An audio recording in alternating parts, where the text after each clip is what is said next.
It's okay. എന്നെ ഇന്ന് ആദ്യമായിട്ട് കാണുന്ന എത്ര പേര് ഇവിടെ ഇരിപ്പുണ്ട്? Please raise your hand, those who are seeing me first time today. Wow, this much. Thank you. ഇന്ന് നമ്മളിവിടെ പാടിയ, can everybody follow Malayalam? Yes. ഇന്ന് നമ്മളിവിടെ ആരും പാട്ടുപുസ്തകത്തിൽ നോക്കരുത്. ഇന്ന് നമ്മളിവിടെ പാടിയ ഒന്നാമത്തെ പാട്ടിൻ്റെ രണ്ടാമത്തെ സ്റ്റാൻസ എന്തായിരുന്നു എന്ന് മനസ്സിലൊന്ന് ചിന്തിക്കുക. ഓർത്തിട്ട് വേണ്ടേ ചിന്തിക്കാൻ. ഇന്ന് നമ്മളിവിടെ ആദ്യം പാടിയ പാട്ടിൻ്റെ വിട്ടേ രണ്ടാമത്തെ സ്റ്റാൻസ എന്താണെന്ന് ചിന്തിക്കുക. ഒന്നാമത്തെ വേണ്ട, ഇച്ചിരി കഷ്ടിയായ. രണ്ടാമത്തെ സ്റ്റാൻസ ചിന്തിച്ചാൽ മതി. You can discuss also, no problem. If you don't know, you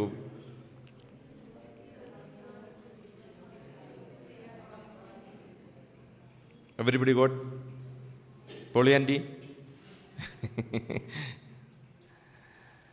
okay, ഞാൻ പറയാം, അത് ശരിയാണോ എന്ന് നോക്കുക.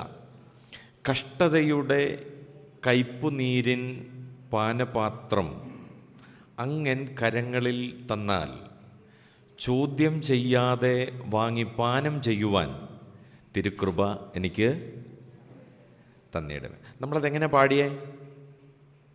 വളരെ സന്തോഷത്തോടെ കൈയടിച്ച്, അല്ലേ? നല്ല ഇത് 4x4 ആയിരുന്നോ ആന്ന് തോന്നുന്നു, അല്ലേ? നമ്മൾ സന്തോഷത്തോടെ പാടി. ബട്ട് നിങ്ങളുടെ വരുന്ന നാളുകളിലെ ജീവിതത്തിൽ ഈ ഒരു സ്റ്റാൻസ നിങ്ങൾ ഫേസ് ചെയ്യുകയാണെങ്കിൽ, how will you face it? With gladness? With clap your hand?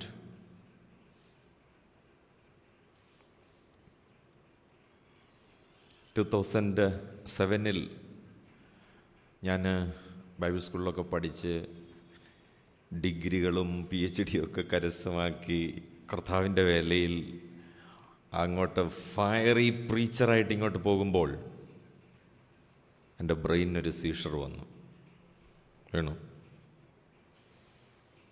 2-3 times അത് ഒക്കോർ ചെയ്തു.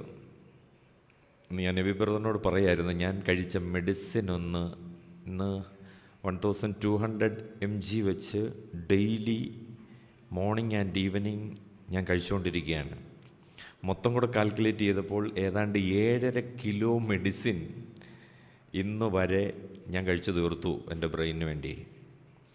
But still I am happy only in the Lord by the grace of God.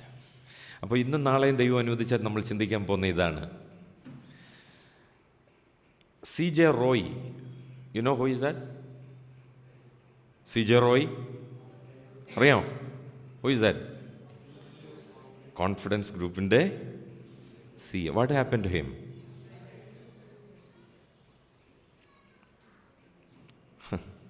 ഒരൊറ്റ നിമിഷം ആലോചിക്കാൻ പോലും നിന്നില്ല. He shooted himself with a silent gun.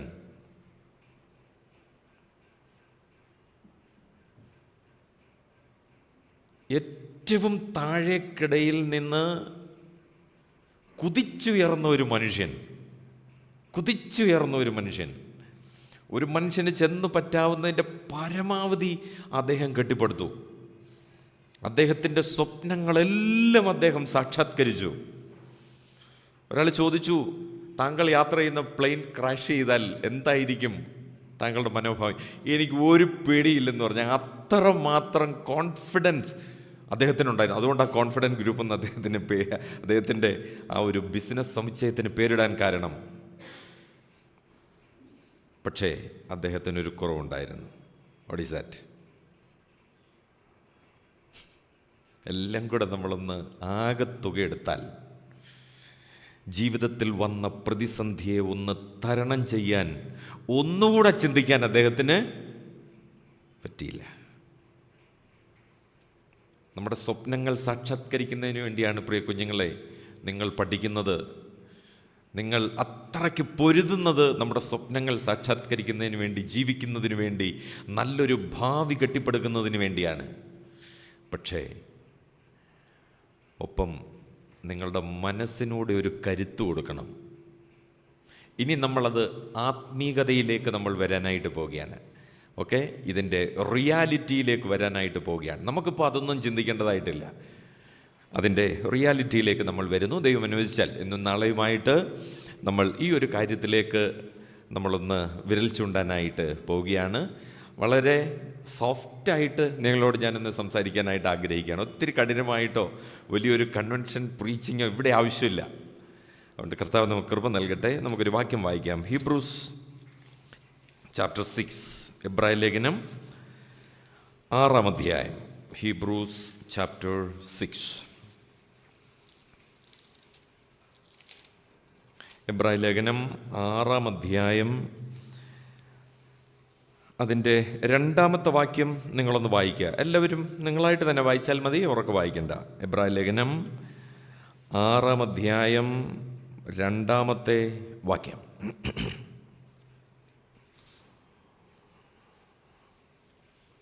വായിച്ചു എന്ന് വിശ്വസിക്കുന്നു. അതിൽ നിന്ന് ഒരു സബ്ജക്റ്റ് ഒന്ന് എക്സ്ട്രാക്റ്റ് ചെയ്തേ. അതിൽ നിന്ന് ഒരു ചെറിയൊരു സബ്ജക്റ്റ് ഒന്ന് എക്സ്ട്രാക്റ്റ് ചെയ്യാനായിട്ട് ശ്രമിച്ചേ.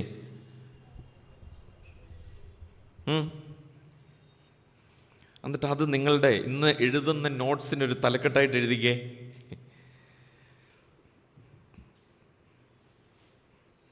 ഞാൻ പറഞ്ഞു തരാം എന്താ എഴുതേണ്ടതെന്ന്. സബ്ജക്റ്റ് കിട്ടിയോ? ഇംഗ്ലീഷിൽ വ്യത്യാസമുണ്ടല്ലേ? ഓക്കെ, ഇംഗ്ലീഷിൽ എത്രാമത്തെ വാക്യമാണ്? 1. ഇറ്റ്സ് 1 and 2 ഒന്നിച്ച് വായിച്ചോളൂ. 1 and 2 ഒന്നിച്ച് വായിച്ചിട്ട് ഒരു സബ്ജക്റ്റ് ഒന്ന് എക്സ്ട്രാക്റ്റ് ചെയ്തേ. നമ്മളിപ്പോൾ ഇൻട്രോയിൽ പറഞ്ഞു വന്നതിൻ്റെ ഒരു പൂർത്തീകരണമായിട്ട്.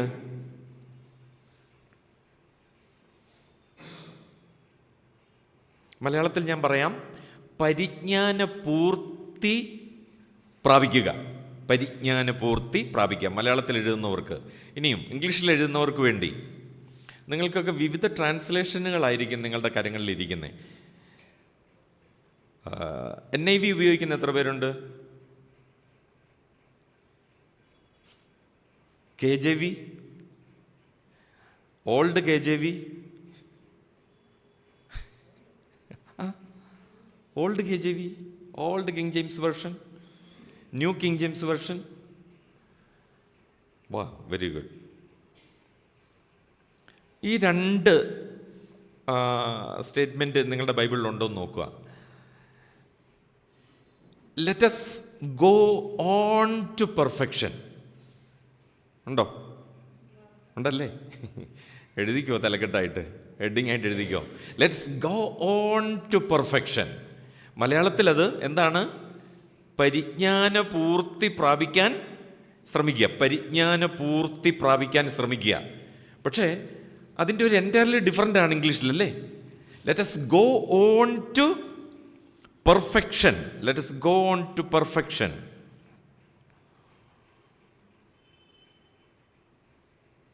ഇനി വേറെന്തെങ്കിലും ട്രാൻസ്ലേഷൻ നിങ്ങൾക്കുണ്ടോ?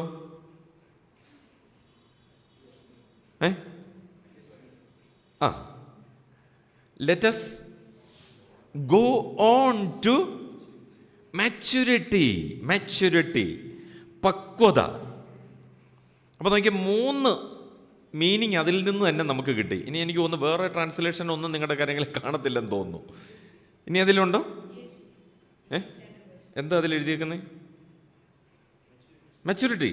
അല്ല, ഞാൻ പറഞ്ഞത് ഈ 2 മീനിങ് അല്ലാതെ എന്തെങ്കിലും നിങ്ങളുടെ കൈവശം ഉണ്ടോ? ഞാൻ നോക്കിയിട്ട് ഇത് 2 കണ്ടുള്ളൂ, പിന്നെ ഒന്ന് ശ്രമിച്ചില്ല ഞാൻ. ഓക്കെ, അപ്പം 3. ഒന്നാമത്തേത് പരിജ്ഞാനപൂർത്തി പ്രാപിപ്പാൻ ശ്രമിക്കുക. അപ്പോൾ ഇവിടെ നിങ്ങൾ വന്ന നാൾ മുതൽ ഇന്ന് ജോയലിന് ഭയങ്കര സന്തോഷമുണ്ടായിരുന്നു പാട്ട് പാടാൻ. എന്താ കാരണം? ലാസ്റ്റാന്നോ?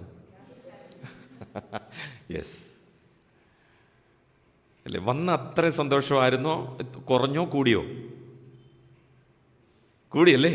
Very good. Let us go on to perfection. Very good. പരിജ്ഞാനപൂർത്തി പ്രാപിക്കുക. ഇവിടെ നിങ്ങൾ വന്ന അന്ന് മുതൽ എബ്യങ്കിള് ഇവിടെ വരുന്ന ദൈവദാസന്മാരൊക്കെ നിങ്ങളെ ട്രെയിൻ ചെയ്യുന്നത് നിങ്ങൾക്കൊരു ഗ്രോത്ത് ഉണ്ടാകണം, ഒരു വളർച്ച ഉണ്ടാകണം, ഒരാത്മീക വളർച്ച ഉണ്ടാകണം. അവിടെയും പറയുന്നത് പരിജ്ഞാന പൂർത്തി പ്രാപിക്കണം. നിങ്ങളുടെ പരിജ്ഞാനത്തിന് ഒരു പൂർത്തീകരണം ഉണ്ടാകണം. പഠിച്ച് പഠിച്ച് പഠിച്ച് പഠിച്ച് ഡയറിയൊക്കെ എഴുതി, ഇപ്പം ഡയറി പരിപാടിയൊക്കെ ഉണ്ടോ? ഡയറി പ്രോഗ്രാമൊക്കെ ഉണ്ടല്ലോ അല്ലേ? ഓരോ ആഴ്ചകളിലും നിങ്ങൾക്ക് കിട്ടുന്ന മെസ്സേജുകളൊക്കെ എഴുതി പഠിച്ച് പിന്നെയും നിങ്ങൾ രാവിലെയും വൈകിട്ടും ബൈബിൾ വായിച്ച് ഇല്ല മെഡിറ്റേഷൻ, ഇതിലെല്ലാം നിങ്ങളങ്ങ് പഠിക്കുകയാണ്. എന്താ ഈ പഠിച്ച് പഠിച്ച് പഠിച്ച് പഠിച്ചങ്ങ് വളരുക എന്ന് പറഞ്ഞു കഴിഞ്ഞാൽ നമ്മുടെ ബ്രെയിൻ അങ്ങ് വലുതാക്കിയാണോ? മിഡില്ല ഒബ്ലോങ്കേറ്റൊക്കെ അങ്ങ് വലുതാക്കി ആണോ? നമ്മളുടെ ഓർമ്മകൾ, എൻ്റെ ഏറ്റവും വലിയ പ്രശ്നം അവിടെയാണ്, ഓർമ്മയിലാണ് പ്രശ്നം. മെമ്മറി ടെസ്റ്റിൽ എനിക്ക് 0 ആണ്. പേടിക്കണ്ട കേട്ടോ, നോ വറീസ്. അതുകൊണ്ടാണ് കർത്താവ് പൗലോസിനോട് പറഞ്ഞു, എൻ്റെ കൃപ നിനക്ക് മതി. അതിൻ്റെ ബാലൻസ് എന്തുവാ? My grace is sufficient for the. അതാണ് വേണ്ടത്. My strength, my power. എൻ്റെ ശക്തി ബലഹീനതയിൽ, ഒന്നാലോചിച്ച് നോക്കിയേ, ബലഹീനതയെ കവറപ്പ് ചെയ്യുന്ന ഒരു ശക്തി നമുക്കുണ്ട്. എന്ത് തന്നെ പ്രശ്നം നമുക്ക് വന്നോട്ടെ, നമ്മുടെ ബ്രെയിനെയോ അല്ലെങ്കിൽ നമ്മളുടെ ഹാർട്ടോ ലങ്സോ എന്തായിക്കൊള്ളട്ടെ, എന്ത് പ്രശ്നം, എന്ത് രോഗം, എന്ത് പ്രയാസമായിക്കൊള്ളട്ടെ, പക്ഷേ ഈ ഗ്രേസ്, കൃപയെന്ന് പറയുന്നുണ്ടല്ലോ, അതിനെ കവർ ചെയ്ത് നമുക്ക് നൽകുന്ന ഒരു പവറുണ്ട്. അതാണ് നമ്മൾ പ്രാപിക്കേണ്ടത്. അപ്പോൾ പരിജ്ഞാന പൂർത്തി പ്രാപിക്കുക എന്ന് പറഞ്ഞാൽ നമ്മൾ ബൈബിൾ കാണാതെ പഠിക്കുക എന്നോ അല്ലെങ്കിൽ തിയോളജി 10 കാണാതെ പഠിക്കുക, ഇതെല്ലാം അത് ഒരു സൈഡാണ്. പക്ഷെ എന്താണ് ഈ പരിജ്ഞാന പൂർത്തി പ്രാപിക്കാൻ ശ്രമിക്കണമെന്ന് ഇവിടെ പറയുന്നതിൻ്റെ അർത്ഥം? ഉപദേശം കാണാതെ പഠിക്കുക, ബൈബിൾ കാണാതെ പഠിക്കുക, ബൈബിളിലെ ഓരോ ഉപദേശങ്ങളും കാണാതെ ഇതെല്ലാം വേണം. അതെല്ലാം ഒരു സ്പിരിച്വൽ ഗ്രോത്തിൻ്റെ, ആത്മീക വളർച്ചയുടെ ഒരു ഭാഗം മാത്രമാണ്. ഇതിലൂടെ സാധിക്കേണ്ട ഒരു കാര്യമുണ്ട്, മനസ്സിലായല്ലോ? നമ്മൾ സ്വായത്തമാക്കുന്ന പരിജ്ഞാനമായിക്കൊള്ളട്ടെ, ജ്ഞാനമായിക്കൊള്ളട്ടെ, വിവേകമായിക്കൊള്ളട്ടെ, വകതിരിവായിക്കൊള്ളട്ടെ, തിരിച്ചറിവായിക്കൊള്ളട്ടെ, ബുദ്ധിയുടെ പ്രകാശനമായിക്കൊള്ളട്ടെ, എന്തായിക്കൊള്ളട്ടെ, ഇതിലൂടെ ദൈവം ഉദ്ദേശിക്കുന്ന ഒരു സംഭവമുണ്ട്. അതാണ് ഇംഗ്ലീഷിൽ നമ്മൾ 2 പോയിന്റിലൂടെ വായിച്ചത്, അല്ലെങ്കിൽ 2 ട്രാൻസ്ലേഷനിൽ നമ്മൾ വായിച്ചത്. ഇതിൻ്റെ ഒറിജിനൽ ഭാഷാന്തരത്തിൽ നിന്നും നമുക്ക് മനസ്സിലാക്കാൻ പറ്റുന്ന ഇതാണ്: let us go on to perfection. തികവിലേക്ക് വരണം, ഒരു തികവിലേക്ക് വരണം, ഒരു പൂർണ്ണതയിലേക്ക് വരണം. ഞാൻ വിശദീകരിക്കാൻ പോവുകയാണ്, ഞാനത് വിശദീകരിച്ചു തരാം. അതിൻ്റെ പൂർണ്ണതയിലേക്ക് ചെല്ലണമെന്ന് പറഞ്ഞാൽ let us go on to maturity. പക്വതയിലേക്ക് നിങ്ങളെത്തണം, അതിൻ്റെ തികവിലേക്ക് നിങ്ങളെത്തണം. ഇനിയും അതിൻ്റെ മീനിങ്ങിലേക്ക് നമ്മൾ വരികയാണ്. ഒരു 2-3 വാക്യങ്ങൾ അതോടുള്ള ബന്ധത്തിൽ ഞാനൊന്ന് സൂചിപ്പിക്കുന്നു. ഒന്നാമത്തെ കാര്യം എന്താണ്? ഈ ആത്മീക പരിജ്ഞാനത്തിലേക്ക് വരിക, ആത്മീക പക്വതയിലേക്ക് വരിക, അല്ലെങ്കിൽ ആത്മീക തികവിലേക്ക് വരിക എന്നൊക്കെ പറഞ്ഞാൽ എന്താണ് അതിൻ്റെ അർത്ഥം? ഈ പറഞ്ഞിരിക്കുന്നത്, അല്ലെങ്കിൽ ഈ 1-2 വാക്യങ്ങൾ പറഞ്ഞിരിക്കുന്ന സംഭവം എന്താണെന്ന് ചോദിച്ചു കഴിഞ്ഞാൽ, it is A safe guard. അതായത് ഇതൊരു സുരക്ഷാ മുൻകരുതലാണ്. ഓക്കെ, മലയാളം ചുരുട്ടി ഈസി അല്ലേ? ഇതൊരു സുരക്ഷാ മുൻകരുതലാണ്, അല്ലെങ്കിൽ വേണേൽ നമുക്ക് പറയാം it's A real command of God. ഇത് ദൈവത്തിൻ്റെ ഒരു കൽപ്പനയാണ്. ദൈവവചനത്തിലൂടെ ദൈവം ആഗ്രഹിക്കുന്ന ഒരു കാര്യം അപ്പോസ്തലന്മാരിലൂടെ, കർത്താവിലൂടെ ദൈവവചനത്തിൽ പറഞ്ഞിരിക്കുന്ന ഒരു കാര്യമാണ്. It's A safe guard. അതുപോലെ തന്നെ ഇതൊരു കൽപ്പനയുമാണ്. അതിൻ്റെ 2 വിഭാഗത്തിലൂടെ നമുക്ക് ആ പോയിന്റ് ഒന്ന് മനസ്സിലാക്കാനായിട്ട് ശ്രമിക്കാം. ഒരു വാക്യം നിങ്ങളൊന്ന് എടുത്തുകൊള്ളുക. മത്തായിയുടെ സുവിശേഷം 5-ാം അധ്യായം 48-ാമത്തെ വാക്യത്തിൽ, ഗിരിപ്രഭാഷണത്തിൽ നമ്മുടെ കർത്താവ് പറയുന്ന ഒരു സ്റ്റേറ്റ്മെൻറ്റാണ്. സർമൺ ഓൺ ദ മൗണ്ട് അല്ലെങ്കിൽ ബിയാറ്റിറ്റ്യൂഡ്, ഗിരിപ്രഭാഷണത്തിൽ നമ്മൾ കർത്താവ് പറഞ്ഞ ഒരു വാക്കാണ്: നിങ്ങളുടെ സ്വർഗീയ പിതാവ് സൽഗുണപൂർണനായിരിക്കുന്നതുപോലെ നിങ്ങളും സൽഗുണപൂർണർ ആകുവിൻ. ഇതിൻ്റെ മീനിങ് നമുക്ക് മനസ്സിലായിട്ടുണ്ടോ എന്താണെന്ന്? നിങ്ങളുടെ സ്വർഗീയ പിതാവ് സൽഗുണപൂർണനായിരിക്കുന്നത് പോലെ നിങ്ങളും എന്താവണം? സൽഗുണപൂർണൻ ആകണം എന്ന് പറഞ്ഞാൽ ഇത്രയേ ഉള്ളൂ. നിങ്ങളൊരു പെർഫെക്ഷനിലേക്ക് വരണം, നിങ്ങളൊരു മാച്യൂരിറ്റിയിലേക്ക്, ഒരു പക്വതയിലേക്ക് നിങ്ങൾ വരണം. കർത്താവ് ഈ പറഞ്ഞതിൻ്റെ അർത്ഥം എന്താ? ഒരു വാക്യം കൂടെ അതോടുള്ള ബന്ധത്തിൽ നിങ്ങൾ വായിച്ചുകൊള്ളുക. യോഹന്നാന്റെ സുവിശേഷം 4-ാം അധ്യായം 34-ാമത്തെ വാക്യത്തിൽ, 4-ാം അധ്യായത്തിൽ സമരിറ്റൻ വുമൻ്റെ ആ ഒരു ഹിസ്റ്ററി പറഞ്ഞു കഴിഞ്ഞിട്ട് കർത്താവ് ഒരു മെസ്സേജ് പറയുമ്പോൾ ഇതിൻ്റെ ഒരു മീനിങ്, വിഷയം അല്പം കട്ടിയാണ് കേട്ടോ, എങ്കിലും നിങ്ങൾ ഇത്രയും നാളുകൊണ്ട് നിങ്ങൾ വളരെ ദൈവവചനം ഗ്രാസ്പ് ചെയ്യാനുള്ള പവർ ഇതിനോടകം നിങ്ങൾക്ക് ലഭിച്ചിട്ടുള്ളത് കൊണ്ട് ഞാൻ ആ നിലയിൽ തന്നെ അങ്ങ് പോകുന്നു, സിമ്പിളാക്കാനായിട്ട് ശ്രമിക്കുന്നില്ല. കർത്താവ് പറയുന്ന ഒരു വാചകമുണ്ട്. ആ വാക്യം എന്താണെന്നറിയാമോ? ആ വാക്യം നിങ്ങൾ വായിച്ചോ എല്ലാവരും?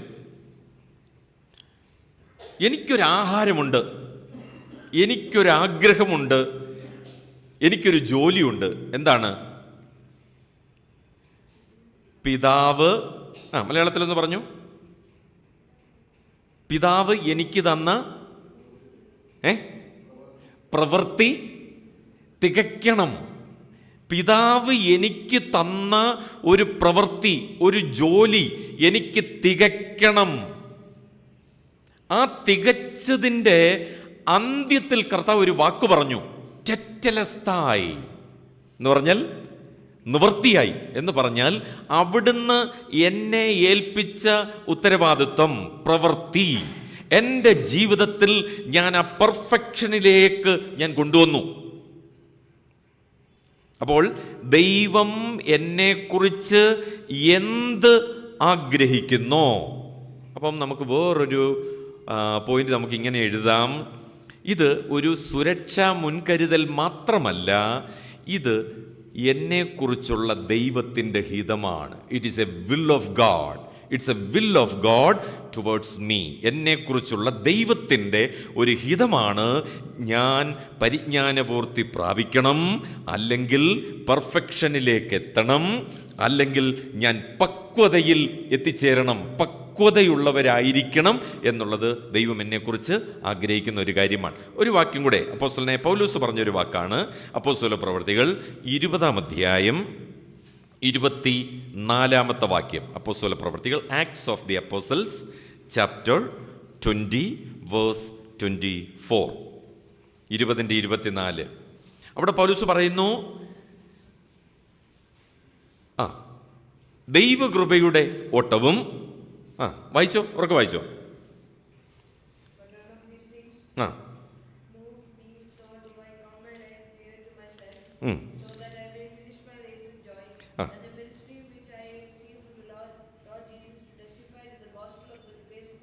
അവിടെ 2-3 വാക്കുകൾ നോക്കിയേ. എൻ്റെ ഓട്ടവും ദൈവകൃപയുടെ സുവിശേഷത്തിന് സാക്ഷ്യം പറയേണ്ടതിന് കർത്താവായ യേശു തന്ന ശുശ്രൂഷയും എന്ത് ചെയ്യണം? തികയ്ക്കണം. I have to fulfill the ministry which Lord has entrusted to me. ദൈവം എന്നെ ഭരമേൽപ്പിച്ച, ദൈവം എനിക്ക് തന്ന ഒരു മിനിസ്ട്രി ഉണ്ട്, ഒരു ശുശ്രൂഷയുണ്ട്. അതെനിക്ക് തികയ്ക്കണം. അപ്പോൾ നമ്മൾ പരിജ്ഞാനപൂർത്തി പ്രാപിക്കുക എന്നൊരൊറ്റ വാക്കുകൊണ്ട് നമ്മൾ ഉദ്ദേശിക്കുന്നത് ആത്മീകമായിട്ട് ഞാൻ ഒത്തിരി വളരണം, ഞാൻ ഒത്തിരി പഠിക്കണം, എനിക്കത് നന്നായിട്ട് പ്രസൻറ്റ് ചെയ്യാൻ എനിക്കറിയണം, എങ്ങനെ മറ്റുള്ളവരെ അത് പഠിപ്പിക്കാം, ഏതെല്ലാം തരത്തിൽ എനിക്ക് കൊടുക്കാം, ഇതെല്ലാം അതിനകത്തുണ്ടെങ്കിലും അതിലെ പരമപ്രധാനമായ ഒരു സത്യം, അതിലടങ്ങിയിരിക്കുന്ന ഒരു യാഥാർത്ഥ്യമെന്ന് പറയുന്നത് ദൈവം എന്നെക്കുറിച്ച് ആഗ്രഹിക്കുന്ന ആ പരിസമാപ്തിയിൽ ഞാൻ എത്തണം. ദൈവം എന്നെക്കുറിച്ച് ആഗ്രഹിക്കുന്ന ആ ആഗ്രഹത്തിന് ഞാനൊരു പൂർത്തീകരണം വരുത്തണം. ഇതിനാണ് അപ്പോസ്തലനായ പൗലോസ് തിമോത്തിയോസിൻ്റെ 2-ാം ലേഖനം 4-ാം അധ്യായം അതിൻ്റെ 8-ാം വാക്യത്തിൽ പൗലോസ് പറയുന്നു, ഞാൻ ഓട്ടം ഐ ഫിനിഷ്ഡ്. ആലോചിച്ച് നോക്കിയേ, ഐ ഫിനിഷ്ഡ്. എൻ്റെ ഓട്ടം ഞാൻ തികച്ചു, എൻ്റെ കോഴ്സ് ഞാൻ പൂർത്തിയാക്കി, എൻ്റെ റേസ്, എൻ്റെ ഓട്ടം ഞാൻ തികച്ചു. ഇതാർക്ക് പറയാനായിട്ട് സാധിക്കും? പൗലോസ്, എൻ്റെ നിര്യാണകാലം അടുത്തിരിക്കുന്നു, എൻ്റെ മരണം അത്രയും അടുത്തുണ്ട്. പക്ഷേ എൻ്റെ മരണത്തിന് മുമ്പ്, ഞാൻ ഈ ഭൂമിയിൽ നിന്ന് മാറ്റപ്പെടുന്നതിന് മുമ്പ് ദൈവം എന്നെ ഈ ഭൂമിയിൽ അയച്ചതിൻ്റെ, എന്നെ രക്ഷയിലേക്ക് നയിച്ചതിൻ്റെ, എനിക്ക് ഇത്രമാത്രം ആത്മീക പാഠങ്ങൾ തന്നതിൻ്റെ, എന്നെ മൈസൂറിൽ കൊണ്ടുവന്നതിൻ്റെ, എന്തും നിങ്ങൾ എടുത്തോളൂ, അതിൻ്റെ ഫൈനൽ ഔട്ട്പുട്ട് എന്താണ് എൻ്റെ കർത്താവ് എന്നെക്കുറിച്ച് ഉദ്ദേശിച്ചത്, അതിൻ്റെ പരിസമാപ്തിയിൽ ഞാൻ എത്തണം, ഞാൻ എത്തിയേ പറ്റൂ. ഇത് ദൈവത്തിൻ്റെ ആഗ്രഹമാണ്, ഇത് എൻ്റെ കർത്താവിൻ്റെ കൽപ്പനയാണ്. ഇത് പുതിയ നിയമത്തിലെ മാത്രമല്ല കേട്ടോ, പഴയ നിയമം തൊട്ട് ദൈവം ആഗ്രഹിക്കുന്ന ഒരു കാര്യമാണ്. ദാവീദ് പറഞ്ഞൊരു കാര്യമുണ്ട്. 138 സങ്കീർത്തനത്തിൽ ദാവീദ് പറയുന്നുണ്ട്, അവൻ എനിക്ക് വേണ്ടി സമാപ്തി വരുത്തും. മലയാളത്തിൽ അങ്ങനെയാണ്. ഇംഗ്ലീഷിൽ അത് വായിക്കുന്ന ഇങ്ങനെയാണ്, എനിക്ക് തോന്നുന്നു 8ാമത്തെ വാക്യമാണോ 138 138 മേ ബി വേഴ്സ് 8. ഒത്തിരി വാക്യങ്ങൾ, ഇതുപോലെയുള്ള അനേക വാക്യങ്ങൾ നമുക്ക് പഴയ നിയമത്തിലും പുതിയ നിയമത്തിലും കാണാനായിട്ട് സാധിക്കും. 138 സങ്കീർത്തനം വേഴ്സ് 8, 8ാമത്തെ വാക്യത്തിൽ യഹോവ എനിക്ക് വേണ്ടി സമാപ്തി വരുത്തും. അതിൻ്റെ ഇംഗ്ലീഷിൽ നമ്മൾ വായിക്കുന്നത് the Lord will fulfil his purpose in me, അല്ലെങ്കിൽ ലോർഡ് വിൽ പെർഫെക്റ്റ്. ദൈവം അല്ലേ, പെർഫെക്റ്റ് എന്നല്ലേ നിങ്ങളുടെ ബൈബിൾ? ലോർഡ് വിൽ ഫുൾഫിൽ എന്നുമുണ്ട്. The Lord will perfect that which, ഇല്ലേ, ദൈവം എന്നെക്കുറിച്ച് എന്താഗ്രഹിക്കുന്നോ അത് പൂർത്തീകരിക്കും. അതെന്താ ദാവീദ് പറയുന്നത്? സമാപ്തി വരുത്തും എന്ന് പറഞ്ഞ അതിൻ്റെ അർത്ഥം എന്താ? ഒരു കാര്യം ദാവീദിന് മനസ്സിലായി, ഇതെന്നെ കൊണ്ട് നടക്കുന്ന കാര്യമല്ല, എന്നെ കൊണ്ട് ഒക്കില്ല. പക്ഷെ ദാവീദ് അതുകൊണ്ട് പറയും, യഹോവ എനിക്ക് വേണ്ടി സമാപ്തി വരുത്തും എന്ന് പറഞ്ഞ അതിൻ്റെ അർത്ഥം എന്താ? എന്നെ കൊണ്ടത് സാധിപ്പിക്കുമെന്ന്, എന്നെ കൊണ്ടത് സാധിപ്പിക്കും. അത് തന്നെ പൗലോസും പറഞ്ഞു ഫിലിപ്പ് ലേഖനത്തിൽ, I can do, കണ്ടിന്യൂ ചെയ്തോ, I can do all things through Christ. നല്ല ചോദിക്കുക, എന്നെ ശക്തനാക്കുന്നവൻ മുഖാന്തരം ഞാൻ സകലത്തിനും മതിയാ. മലയാളത്തിലൊക്കെ വായിക്കുമ്പോൾ നമുക്ക് എൻ്റെ മീനിങ് മനസ്സിലാവത്തില്ല. The Lord will fulfil his purpose in me, I can do all things through Christ who strengthens me. എന്നെ ശക്തനാക്കുന്നവൻ മുഖാന്തരം. What is strength? എന്താ എന്നെ ശക്തനാക്കുന്നവൻ മുഖാന്തരം? What is that strength?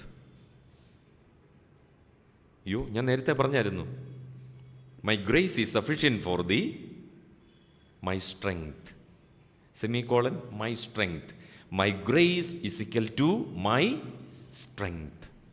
അപ്പോൾ കർത്താവിൻ്റെ കൃപയെന്ന് പറയുന്നത് ദൈവം എനിക്ക് തരുന്ന കൃപയാണ്. അതുകൊണ്ടാണ്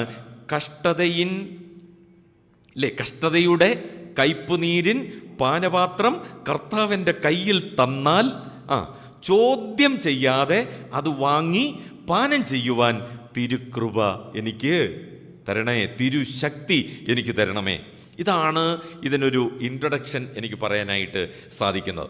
ഇനി നമുക്കതിൻ്റെ ഡോഗ്മാറ്റിക്കൽ ആയിട്ടുള്ള സംഭവത്തിലേക്ക്, അതിൻ്റെ ഒരു ഉപദേശപരമായിട്ടുള്ള കാര്യത്തിലേക്ക് നമുക്ക് കടക്കാം.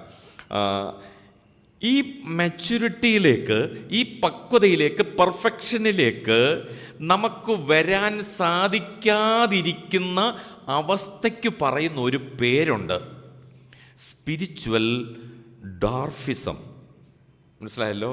സ്പിരിച്വൽ ഡോർഫിസം എന്ന് പറഞ്ഞാൽ, ഡോർഫിസം അറിയാമല്ലോ, ഡോർഫ്, DWARF, ഡോർഫിസം, കുള്ളൻ അല്ലേ, കുറച്ച് വളർച്ചയില്ലാത്ത, ആത്മീക വളർച്ചയില്ലാത്ത അവസ്ഥ. എനിക്ക് ആത്മീകമായിട്ട് പക്വതയിലേക്ക് വരാൻ സാധിക്കുന്നില്ല, എനിക്ക് ആത്മീകമായിട്ട് വളരാൻ സാധിക്കുന്നില്ല. ഇനിയും അപ്പോസ്തലനായ പൗലോസ് എഫേസ്യ ലേഖനത്തിൽ പറയുന്നുണ്ട്, ക്രിസ്തുവെന്ന തലയോളം സകലത്തിലും വളരുവാൻ ഇടയാകും. ഒത്തിരി വാക്യങ്ങൾ ഞാനിങ്ങനെ പറയുന്നു, പിന്നീട് നിങ്ങളതൊന്ന് എഴുതാനായിട്ട് ശ്രമിക്കുക, ആവർത്തിച്ച് ഈ മെസ്സേജ് കാണുക അല്ലെങ്കിൽ കേൾക്കുക. ക്രിസ്തുവെന്ന തലയോളം സകലത്തിലും വളരുവാൻ ഇടയാകും. ആ വളർച്ചയിൽ സംഭവിക്കുന്ന ഒരു കാര്യം പൗലോസ് പറയുന്നത് പുരുഷത്വം പ്രാപിക്കുക എന്ന, ആ പെർഫെക്ഷനിലേക്ക് വരിക എന്നുള്ളതാണ്. അപ്പോൾ ദൈവം നമുക്ക് സഭയിൽ ദൈവദാസന്മാരെ തന്നിരിക്കുന്നത് അപ്പോസ്തലന്മാർ, പ്രവാചകന്മാർ, സുവിശേഷകന്മാർ, മൂപ്പന്മാർ, ഉപദേഷ്ടാക്കന്മാർ.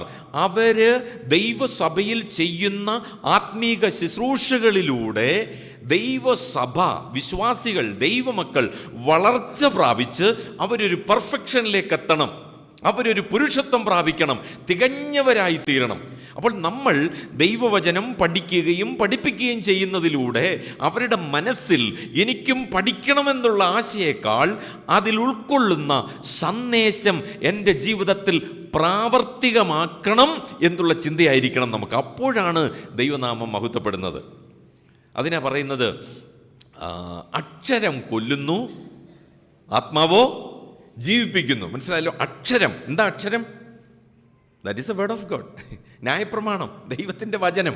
അത് അക്ഷരമായിട്ട് തന്നെ പഠിച്ചാൽ ദാറ്റ് വിൽ ഡിസ്ട്രോയ് മീ, അതെന്നെ കൊല്ലും. അതുകൊണ്ട് യാതൊരു യൂസുമില്ല, പ്രയോജനവുമില്ല. പഠിക്കാം, ഡിഗ്രി എടുക്കാം, ഒരു പ്രയോജനവും ഉണ്ടാവത്തില്ല.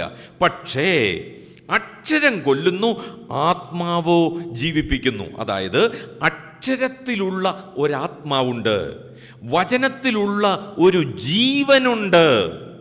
ഈ വചനത്തിലൂടെയുള്ള ജീവൻ ഞാൻ പ്രാപിച്ച് ആ ജീവനിലൂടെ ഞാൻ ജീവിക്കുമ്പോഴാണ് ഈ തികവിൽ, ഈ പെർഫെക്ഷനിലേക്ക് നമുക്കെത്താനായിട്ട് സാധിക്കുന്നത്. എന്തെങ്കിലും പിടികിട്ടിയോ? You got it? ഓക്കെ. അപ്പോൾ ഇനി അടുത്തത്, ഒന്നാമത്തെ point, why there is no spiritual maturity.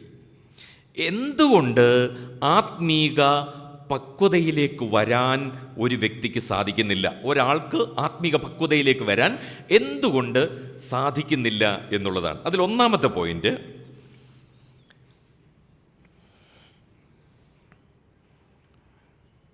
Point പരിഹരിക്കപ്പെടാത്ത ചില ആഘാതങ്ങൾ.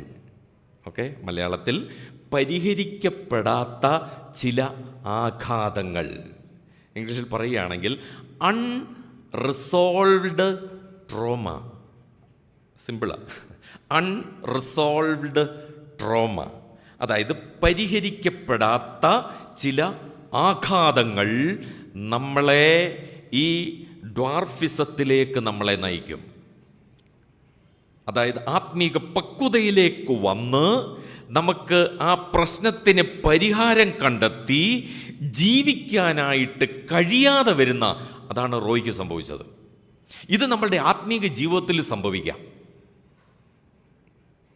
നമ്മുടെ ജീവിതത്തിൽ പ്രശ്നങ്ങൾ വരുമ്പോൾ, പ്രതികൂലങ്ങൾ വരുമ്പോൾ, പ്രതിസന്ധികൾ വരുമ്പോൾ, രോഗങ്ങൾ വരുമ്പോൾ ദൈവസന്നിധിയിൽ റൈറ്റ് ഡിസിഷൻ എടുത്തുകൊണ്ട്, ശരിയായ തീരുമാനങ്ങൾ എടുത്തുകൊണ്ട് നമുക്ക് ജീവിക്കാൻ കഴിയണം.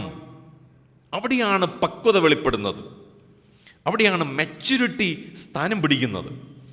പരിഹരിക്കപ്പെടാത്ത ആഘാതങ്ങൾ, അതിന് വേണമെങ്കിൽ ഇങ്ങനെ പറയാം, മനശ്ചാഞ്ചല്യം. മലയാളത്തിനെക്കാട്ടി നല്ലത് ഇംഗ്ലീഷാന്ന് തോന്നല്ലേ? മനശ്ചാഞ്ചല്യം, അതായത് മനസ്സിനുണ്ടാകുന്ന വേവറിങ്, നമ്മുടെ മൈൻഡിനുണ്ടാകുന്ന വേവറിങ്. എന്ത് ചെയ്യണം, എന്ത് ചെയ്യണം? നമ്മുടെ ജീവിതത്തിൽ നമ്മൾ എന്ത് ചെയ്യണമെങ്കിലും ആരോടെങ്കിലും ചോദിക്കണം. ഞാൻ ഈ ഉടുപ്പിടാമോ, ഞാൻ ഈ ഡ്രസ്സ് ഇടാമോ, ഞാൻ അങ്ങോട്ട് പോകാമോ, ഈ കളർ എങ്ങനെയുണ്ട്, ആ കളർ എങ്ങനെയുണ്ട്, എല്ലാത്തിനും നമുക്ക് ചോദിക്കേണ്ടതായിട്ട് വരുന്നു. പക്വതയില്ലാത്തതാണ് അതിൻ്റെ കാരണം. We have to take our own decision to what I have to do.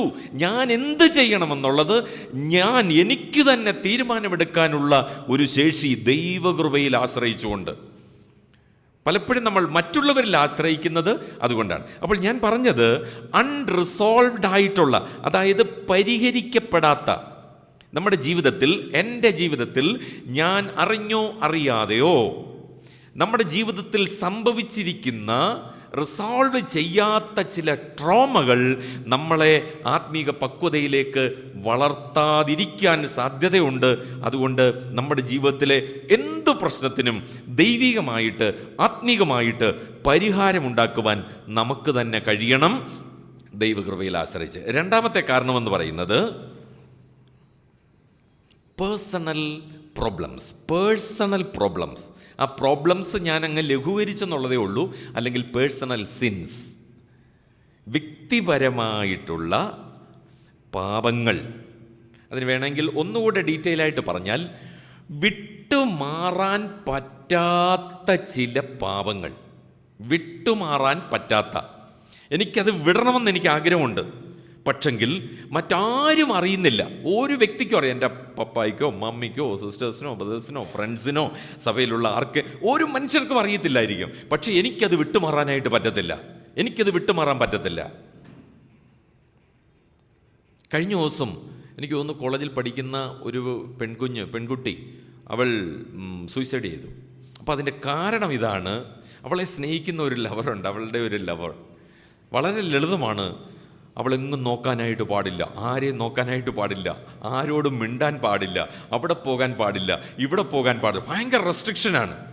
അപ്പോൾ അവളുടെ മനസ്സിൽ ഇത്ര മാത്രമേ ഉള്ളൂ, എനിക്ക് സ്വന്തമായിട്ട് എനിക്കൊന്ന് തീരുമാനമെടുക്കാൻ, എനിക്കൊന്ന് ജീവിക്കാൻ ഞാൻ സ്നേഹിക്കുന്ന വ്യക്തിയിലൂടെ പോലും എനിക്ക് സാധിക്കുന്നില്ല. പിന്നെ ഞാൻ എന്താ ചെയ്യേണ്ടത്? Let's finish my life. സിമ്പിളായിട്ട് പറഞ്ഞ ഒരു പോയിന്റ് മനസ്സിലായല്ലോ. അപ്പോൾ നമ്മുടെയൊക്കെ ജീവിതത്തിൽ ഒരുപാട് ഇങ്ങനെയുള്ള പ്രോബ്ലംസിനകത്ത് നമ്മൾ അകപ്പെട്ട് കിടക്കുക. അല്ലെങ്കിൽ ഒരിക്കലും അതിനൊരു പരിഹാരം കണ്ടെത്താതെ കിടക്കുകയാണ്. അപ്പോൾ ഇന്ന് നിങ്ങൾ ഈ സന്ദേശം നിങ്ങൾ കേൾക്കുന്ന മാത്രയിൽ തന്നെ നിങ്ങളുടെ ജീവിതത്തെ ഒന്ന് പരിശോധിക്കുക. ഇന്ത്യയിൽ പറഞ്ഞാൽ പരക്നാഹേ, അല്ലെങ്കിൽ ഇല്ലയോ, അങ്ങനെയല്ലേ പറഞ്ഞേ, പരക്നാഹേ എന്ന് പറഞ്ഞാൽ നമ്മളൊന്ന് പരിധി നോക്കണം. എൻ്റെ ജീവിതത്തിൽ ഞാൻ ആത്മീകമായിട്ട് പക്വതയിലെത്തുന്നതിന്, എൻ്റെ കർത്താവ് എന്നെക്കുറിച്ച് ആഗ്രഹിക്കുന്ന ആ ആഗ്രഹത്തിന് ഞാനൊരു പൂർത്തീകരണത്തിലെത്താൻ എനിക്ക് സാധിക്കാതെ എൻ്റെ ജീവിതത്തിൽ എന്തു പ്രശ്നമുണ്ടെങ്കിലും right now you have to take it out. നിങ്ങളത് എടുത്ത് കളയണം.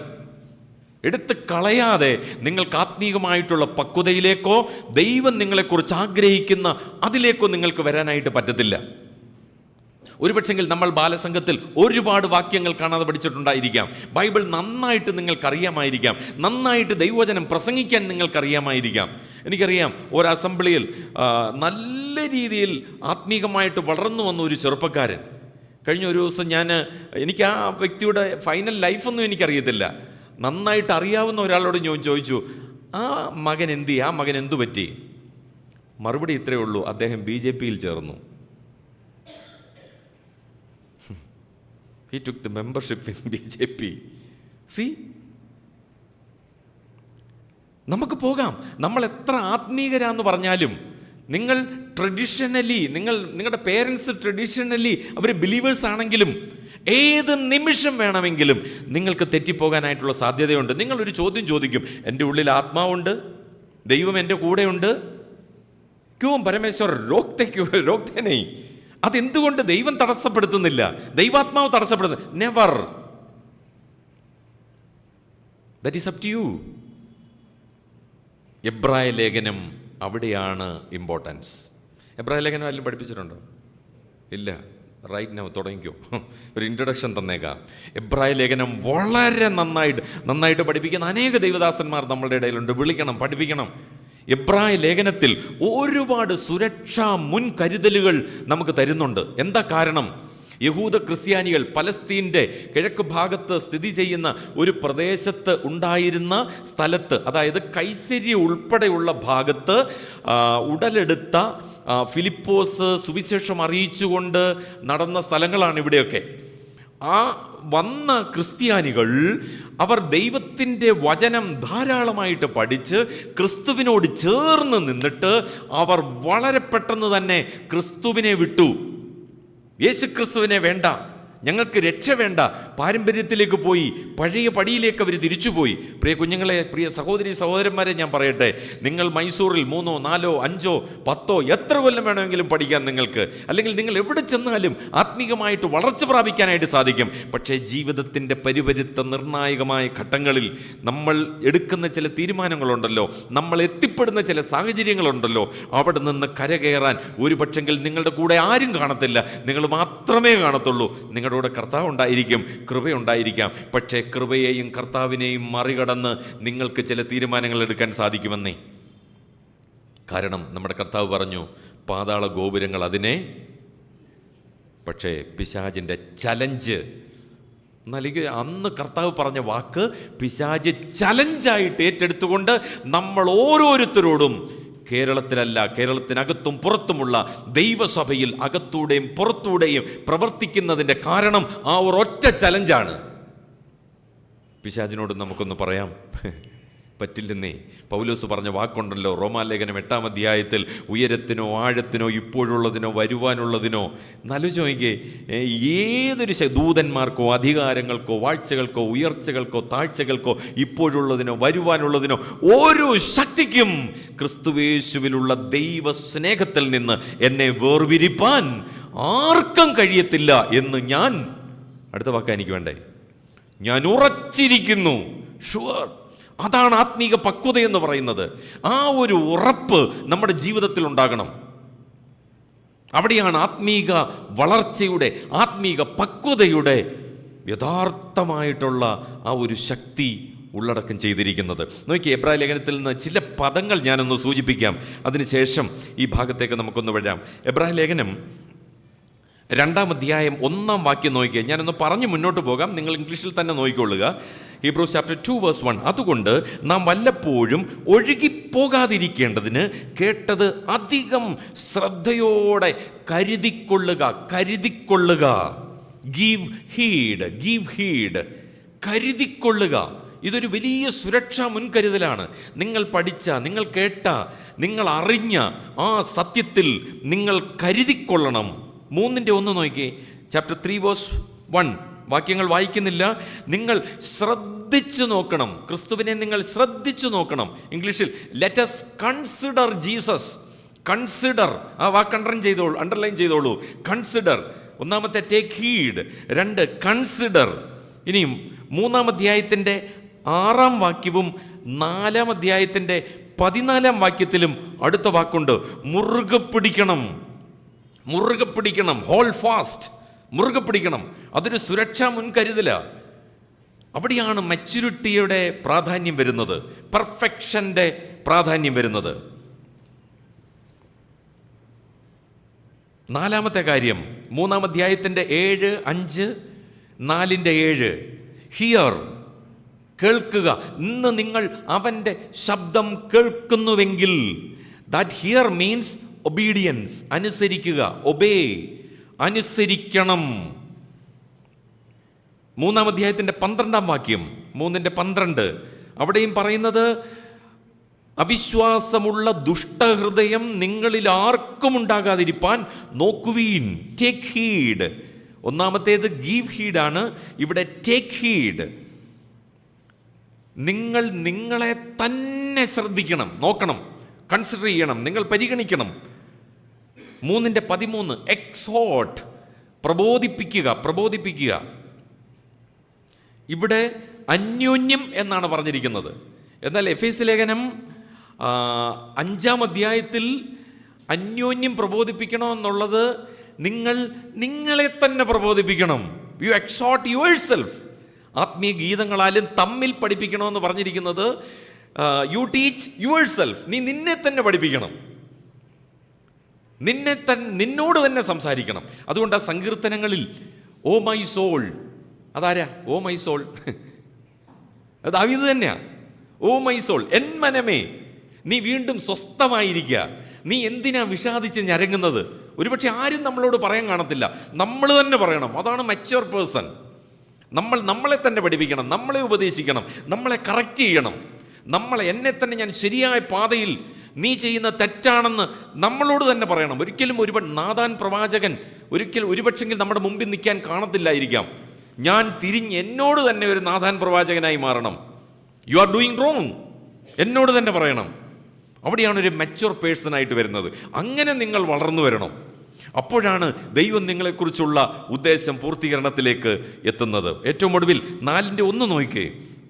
4:1, അവൻ്റെ സ്വസ്ഥതയിൽ പ്രവേശിപ്പാനുള്ള വാഗ്ദത്തം ശേഷിച്ചിരിക്കിയാൽ നിങ്ങളിൽ ആർക്കെങ്കിലും അത് ലഭിക്കാതെ പോയി എന്ന് വരാതിരിപ്പാൻ നാം എന്ത് ചെയ്യണം? ഫിയർ, ഭയപ്പെടുക. Let us fear. നാം ഭയപ്പെടുക, നാം ഭയപ്പെടണം.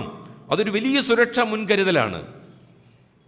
അതേ നിലയിൽ ഇങ്ങനെ വായിച്ച് വരുമ്പോൾ 6-ാം അധ്യായം 1-2 വാക്യങ്ങളിൽ പറഞ്ഞിരിക്കുകയാണ്, let us go on to perfection. അല്ലെങ്കിൽ നിങ്ങൾ പിന്മാറിപ്പോകാൻ സാധ്യതയുണ്ട്. നിങ്ങൾ ക്രിസ്തുവിനെ തള്ളിക്കളഞ്ഞ് ഒരു ദുഷ്ടഹൃദയം നിങ്ങളിൽ ഉണ്ടാകാനായിട്ടുള്ള സാധ്യതയുണ്ട്. നിങ്ങൾ പഠിച്ച കാര്യങ്ങൾ പിശാച് നിങ്ങളുടെ ഹൃദയത്തിൽ നിന്ന് എടുത്തു കളയാനുള്ള സാധ്യതയുണ്ട്. നിങ്ങളിൽ വിതച്ച വിത്ത് ഫലം പുറപ്പെടുവിക്കാതിരിക്കാൻ ആ പാറക്കിടയിൽ വീണ വിത്ത് പോലെ, മുള്ളുകളുടെ ഇടയിൽ വീണ വിത്ത് പോലെ, അല്ലെങ്കിൽ വഴിയോരത്ത് വീണ വിത്ത് പോലെ നല്ല ഹൃദയത്തിൽ വീണ് അത് 30, 60, 100 മേനി ഫലം കായ്ക്കണമെങ്കിൽ you should be a perfect person, you should be a mature person. നിങ്ങൾ ആ പക്വതയിലേക്ക് നിങ്ങൾ മടങ്ങി വരണം. ഇനിയും 3-ാമത്തെ കാര്യം, ചേട്ടാ സ്പീഡ് കൂടിക്കോ കേട്ടോ. 7:20 7:30 വരെ എടുക്കാം ഇല്ല, അതോ 7:25? 7:40. ഇനിയും ചോദിച്ചാൽ ചിലപ്പോൾ 8:30 എന്നൊക്കെ പറഞ്ഞാളേ. ഓക്കെ, പെട്ടെന്നാട്ടോ, കുഴപ്പമില്ല. 3-ാമത്തെ പോയിന്റ്, ഡിഫറൻറ്റ് ലൈഫ് എക്സ്പീരിയൻസ്. എന്തുകൊണ്ട് പക്വതയിലേക്ക് എനിക്ക് വരാനായിട്ട് കഴിയുന്നില്ല? അതിൻ്റെ 3-ാമത്തെ പോയിന്റാണ് ഡിഫറൻറ്റ് ലൈഫ് എക്സ്പീരിയൻസ്. വ്യത്യസ്തമായ ജീവിത സാഹചര്യങ്ങൾ. ഒരു പക്ഷെങ്കിൽ നിങ്ങൾ ഈ മൈസൂരിൽ നിന്ന് നിങ്ങൾ അടുത്ത സ്ഥലത്തേക്ക് പോകുമ്പോൾ നിങ്ങൾക്ക് ലഭിക്കുന്ന സാഹചര്യം അതെന്താണെന്ന് ഇപ്പോൾ പ്രെഡിക്റ്റ് ചെയ്യാനായിട്ട് പറ്റത്തില്ല. ഒരു പക്ഷെങ്കിൽ നിങ്ങൾ വിവാഹം കഴിച്ച് നിങ്ങൾ ചെന്നെത്തുന്ന സ്ഥലം, ഭവനം, ഒരുപക്ഷെ ജോലിയോടുള്ള ബന്ധത്തിൽ ജീവിത സാഹചര്യങ്ങൾ ഒരു പക്ഷെങ്കിൽ നിങ്ങൾക്ക് ഈ പെർഫെക്ഷനിലേക്ക് വരാതിരിക്കാൻ സാധ്യതയുണ്ട്.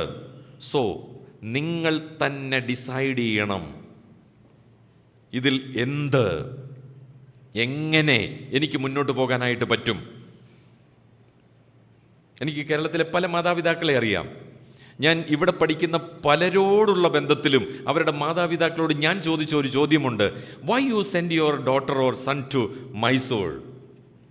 എനിക്ക് കിട്ടിയ ഒരൊറ്റ ഉത്തരമേ ഉള്ളൂ, നിങ്ങളാരും ബോസ്റ്റ് ചെയ്യണ്ട, അവിടെ നല്ലൊരു കൂടിയവരുണ്ട് അല്ലേ, അവിടെ നല്ലൊരു കൂടിയവരുണ്ട്, അതുകൊണ്ടാണ് ഞാൻ എൻ്റെ മോളെ ഞാൻ അവിടെ വിട്ടത്. ഇനിയും നിങ്ങളിൽ ആരെങ്കിലും നിങ്ങളുടെ മാതാപിതാക്കൾ പറയാതെ നിങ്ങൾ മൈസൂർ സെലക്ട് ചെയ്തെങ്കിൽ, ഇവിടെ ഒരു നല്ല സഭയുള്ളതുകൊണ്ട് എനിക്ക് മൈസൂർ മതി എന്ന് നിങ്ങൾ സെലക്ട് ചെയ്താൽ you are A mature person. മനസ്സിലായി ഞാൻ പറഞ്ഞേ? നിങ്ങളുടെ ജീവിതത്തിൽ എന്തായിക്കൊള്ളട്ടെ, വിവാഹത്തോടുള്ള ബന്ധത്തിലോ അല്ലെങ്കിൽ ഭാവിയിൽ എന്ത് തന്നെ, ജോലിയോ, നിങ്ങൾക്ക് കൈവരുന്ന പണമോ മിടുക്കോ എന്തുമായിക്കൊള്ളട്ടെ, അത് എന്നെ കർത്താവിൽ നിന്നകറ്റുമെങ്കിൽ എനിക്കത് വേണ്ട എന്ന് തീരുമാനിക്കാൻ നിങ്ങൾക്ക് കഴിയണം. അല്ലെങ്കിൽ നിങ്ങളുടെ ജീവിത സാഹചര്യങ്ങളിൽ നിങ്ങൾ കുടുങ്ങിപ്പോകാനായിട്ടുള്ള സാധ്യതയുണ്ട്. അതുകൊണ്ട് ഓരോ സ്റ്റേജിലും തീരുമാനമെടുക്കേണ്ടത് നിങ്ങൾ തന്നെയാണ്. പൗലോസ് പറഞ്ഞ വാക്ക് നിങ്ങൾ ഓർത്തിരിക്കണം, I can do all things, I can decide all things through Christ who strengthens me. എന്നിട്ട് നമ്മൾ ആരും പിന്നെ സംഭവിക്കുന്നത് എന്താണെന്ന് അറിയാമോ? നിങ്ങളുടെ ജീവിതത്തിൽ ഒരു പാളിച്ച വന്നു, ഒരു പ്രശ്നം വന്നു, നിങ്ങൾ പലപ്പോഴും നിങ്ങൾ കുറ്റം പറയുന്ന ആദ്യം കർത്താവിനെയാണ്. കർത്താവ് അതങ്ങനെ എന്തുകൊണ്ട് കാണിച്ചു തന്നില്ല, എന്തുകൊണ്ട് ചെയ്തില്ല, എന്നെ ഗൈഡ് ചെയ്തില്ല, അതെല്ലാം കർത്താവിൻ്റെ കുറ്റമായിട്ട് നമ്മളിടും, അല്ലെ നമ്മുടെ പേരൻസിൻ്റേതായിട്ടിടും. നോ, നിങ്ങളുടെ ഉത്തരവാദിത്വമാണത്, നമ്മളുടെ ഓരോരുത്തരുടെയും ഉത്തരവാദിത്വമാണ്. ഏത് പ്രതിസന്ധിയിലും നമുക്കതിനെ തരണം ചെയ്ത് മുന്നോട്ട് പോകാൻ നമുക്ക് കഴിയുമെന്നുള്ളതാണ്. അടുത്ത പോയിന്റ്, നാലാമത്തെ പോയിന്റ് മലയാളത്തിൽ ആദ്യം പറയാം. ആരോഗ്യകരമായ ബന്ധത്തിൻ്റെ ചലനാത്മകതയെ കുറിച്ചുള്ള ധാരണയുടെ ഒരു അഭാവമാണ് നമുക്ക് വളരാൻ പറ്റാത്തതിൻ്റെ കാരണം. മനസ്സിലായോ? എന്തെങ്കിലും പിടികിട്ടിയോ? ഇല്ല. ഓക്കെ, ഞാനത് ഇംഗ്ലീഷിൽ ഞാൻ എഴുതിയിട്ടുണ്ട്, ഞാൻ പറയാം. ലാക്ക് ഓഫ് അണ്ടർസ്റ്റാൻഡിങ്, എഴുതിക്കോ. Lack of understanding of healthy relationship dynamics. Lack of understanding of healthy relationship dynamics. അതായത് ഒരു ഹെൽത്തി ആയിട്ടുള്ള, ആരോഗ്യകരമായിട്ടുള്ള ഒരു നല്ല സ്ട്രെങ്ത്, ഒരു നല്ല മൂവ്മെൻറ്റ് എൻ്റെ ജീവിതത്തിൽ ഉണ്ടാകും എന്നുള്ളതിനെക്കുറിച്ചുള്ള ചിന്തയുടെ ഒരു അഭാവമാണ് നമ്മളെ മുന്നോട്ട് നടത്താൻ അല്ലെങ്കിൽ തീരുമാനമെടുക്കാൻ, ആത്മീയമായിട്ട് പക്വതയിലേക്ക് എത്താൻ സാധിക്കാതിരിക്കുന്നത്. ഇവിടെ ദൈവദാസന്മാർ പ്രസംഗിക്കുമ്പോൾ, ഇബിയങ്ങൾ പറയുമ്പോൾ നമ്മുടെ മനസ്സിൽ ആദ്യമേ നമ്മൾ കുറിച്ചിടും, ഇതെന്നെ കൊണ്ട്, ഇപ്പം ഇത്രയും കേട്ടപ്പോൾ തന്നെ മനസ്സിലായി ഇതൊന്നും എനിക്ക് പറ്റുന്ന, അതാണ് ആ പോയിന്റ്. ആരോഗ്യകരമായ ചലനാത്മകതയെക്കുറിച്ചുള്ള ആ ഒരു അഭാവം എൻ്റെ ജീവിതത്തിൽ ഞാൻ തന്നെ ഉണ്ടാക്കിയെടുക്കുന്നു. അത് പിശാചി തരുന്ന ഒരു ചിന്തയാണ്. ദൈവവചനത്തോടുള്ള ബന്ധത്തിൽ ദൈവവചനം വായിക്കുമ്പോൾ, കേൾക്കുമ്പോൾ എനിക്ക് ലഭിക്കുന്ന ചില ആലോചനകളുണ്ട്. അത് ദൈവദാസന്മാർക്ക് നിങ്ങളുടെ ഉള്ളിൽ പുഷ് ചെയ്ത് തരാനായിട്ട് പറ്റത്തില്ല. അതിന് പറയുന്ന ഇതാണ്, പഴയ നിയമത്തിലും പുതിയ നിയമത്തിൽ നിന്നും ഒരു വേദഭാഗത്തിൽ നിന്ന് ഒരു പോയിന്റ് ഞാൻ പറയാം. യെരമ്യാവ് പറയുന്ന ഇതാണ്, നിന്റെ വചനത്തെ ഞാൻ എങ്ങനെയാണ് ഭക്ഷിക്കുന്നതെന്ന് പറയുകയാണ്. നിന്റെ വചനത്തെ ഞാൻ നോക്കട്ടെ, ഫുൾഫിൽ ചെയ്യാമോ? ഞാൻ എങ്ങനെ ഭക്ഷിക്കുന്നു? എങ്ങനെ ഭക്ഷിച്ചിരിക്കുന്നു? കണ്ടെത്തി ഭക്ഷിച്ചിരിക്കുന്നു, അല്ലേ? നിന്റെ വചനത്തെ ഞാൻ എന്ത് ചെയ്യുന്നു? കണ്ടെത്തി, അതിനെ ഫൗണ്ട് ചെയ്ത് അല്ലെങ്കിൽ ഫൈൻഡ് ഔട്ട് ചെയ്ത് ഞാൻ ഭക്ഷിക്കുകയാണ്. എന്തിനു വേണ്ടി? അത് എൻ്റെ ആരോഗ്യത്തിനുള്ളതാണ്, അത് എനിക്ക് വേണ്ടി ഉള്ളതാണ്, അതെൻ്റെ ജീവിതത്തിൽ എന്നെ പെർഫെക്ഷനിലേക്ക് നയിക്കാനുള്ളതാണെന്ന് ഞാനത് കണ്ടെത്തി ഭക്ഷിക്കണം. ഇനിയും എന്താ ഈ കണ്ടെത്തി ഭക്ഷിക്കുക എന്ന് പറഞ്ഞത്? കർത്താവ് പഠിപ്പിച്ചു. കർത്താവ് യോഹന്നാൻ്റെ സുവിശേഷത്തിൽ, എനിക്ക് തോന്നുന്നു കൃത്യം ചാപ്റ്റർ ഞാൻ ഓർക്കുന്നില്ല, കർത്താവ് പറഞ്ഞ ഇങ്ങനെയാണ്, എൻ്റെ 14-ാം അധ്യായത്തിൽ, എൻ്റെ വചനങ്ങളെ ലഭിച്ച് പ്രമാണിക്കുന്നവൻ. കേട്ടിട്ടുണ്ടോ? ലഭിച്ച് പ്രമാണിക്കുന്നവൻ. അത് ഇത്രയേ ഉള്ളൂ.